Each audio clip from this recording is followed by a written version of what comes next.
नित्य रास की भूमि है ये महाराज। आज की कथा तो ऐसी है जैसे समाधि लग सके महाराज। That fourth dimension impossible to experience, never happened before, only once happened in the lifetime, unlimited lifetime of even the supreme personality of Godhead. वो यासु पहले भी कभी ना हो सको। इसलिए वल्लभाचार्य जी सुबोधनी में कह रहे हैं, भगवान पिता रात्रि, ये लीला भगवान को भी भगवान प्रमाणित करे, क्योंकि ये कोई ना कर सके। गिरिराज जी तो हनुमान जी ने भी उठाए हैं भैया, वही लाए यहां। ये जितने कृत्य ठाकुर जी ने किए हैं, ये और सब देवता भी कर सकते। सच साची कह रहा हूं, कोई हम बड़ी बात ना है भैया। सो तो लाड़ राम जी ने भी खूब लड़ाए, कम लड़ाए तो बताओ कैसे लाड़ लड़ाए? बामन जी ने कैसे लाड़ लड़ाए महाराज?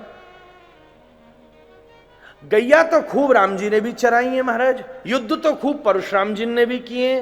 फिर बताओ कंस क्या ऐसे बड़े बड़े राक्षसन को बहुत ने मारे हो महाराज? राम जी अद्भुत पुरुष है महाराज, सब कर सकें। पर एक बात कहूं, जब या लीला का नंबर आया तो या में तो बाबी ठिठक गए, ये तो वो भी ना कर सके।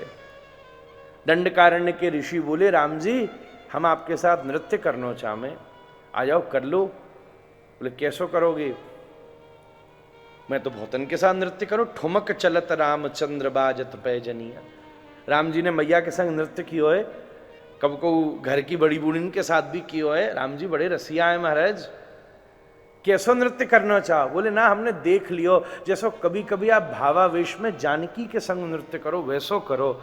राम जी बोले या बार ये संभव ना है भैया, थोड़ी देर तुम प्रतीक्षा करो, हम कृष्ण बन के आए रहे, तुम गोपी बन के आ जाओ। फिर वृंदावन में ये लीला हो गई महाराज।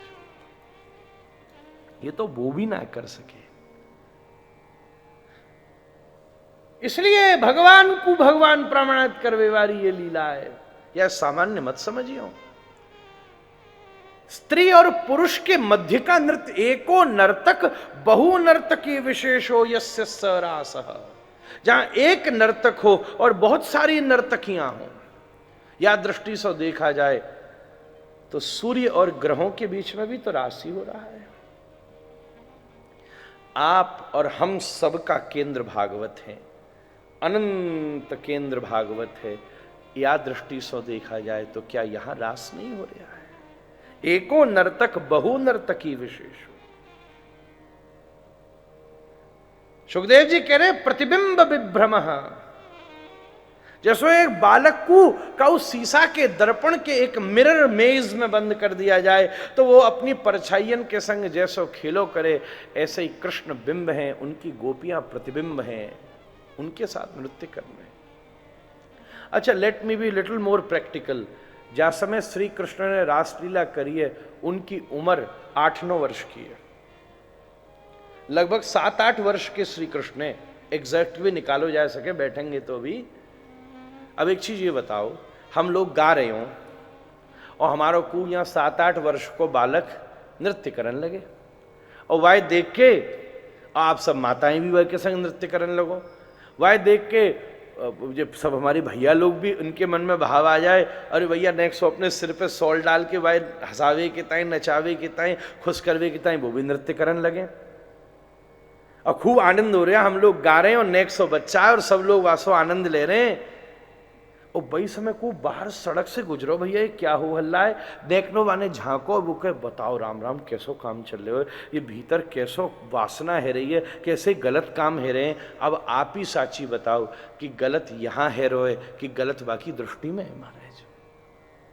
बाकी दृष्टि में है महाराज, जो या दृष्टि से देख रहे हो। हम तो रास 7-8 वर्ष को बालक तो रस लेनो जाने, कितनों हमने ये विधर्मीन ने ऐसे सब विषय को कितनों बिगाड़ दियो। ऐसो बिगाड़ो भैया कि एक बार तो यहां तक हल्लो है गयो तो कि भागवत जी में से ये रास के 5 अध्याय हटा दो। लोग जने काका बोलेंगे उल्टो सीधो, और गीता प्रेस तैयार भी है गई थी हटावे के ताई। फिर वाक्य बाद महाराज जब भाई जी श्री हनुमान प्रसाद पोद्दार जी ने आपने आज्ञा की नहीं कि या में सो अगर हटाई दीनो रास तो भागवत जी में प्राणी न रहेंगे, ये तो प्राण है, पंच प्राण है भागवत जी के। बोले फिर ये निवेदन किया गयो गोइनका जी ने कही कि भाई जी आप या को कोई स्पष्टीकरण लिखो। तो फिर उनने गीता प्रेस में एक लंबो चौड़ो 1.5-2 पेज को स्पष्टीकरण लिखो, वाके बाद रास पंचाध्याय छापो गयो। अभी भी अगर आप गीता प्रेस की 2 खंड वाली अर्थ वाली भागवत जी लियो सो वामे भाई जी को स्पष्टीकरण वाके बाद मिले, या शर्त सो छपो महाराज। ऐसी स्थिति है। पहले जमाने में तो ब्रस्सों बाहर या प्रसंगे केहो भी ना जातो। फिर लोगों ने जब या के प्रति ऐसी दृष्टि रखी तब या के अनशन को कहनो प्रारंभ कीनो है। ऐसी ये दिव्य भाव है।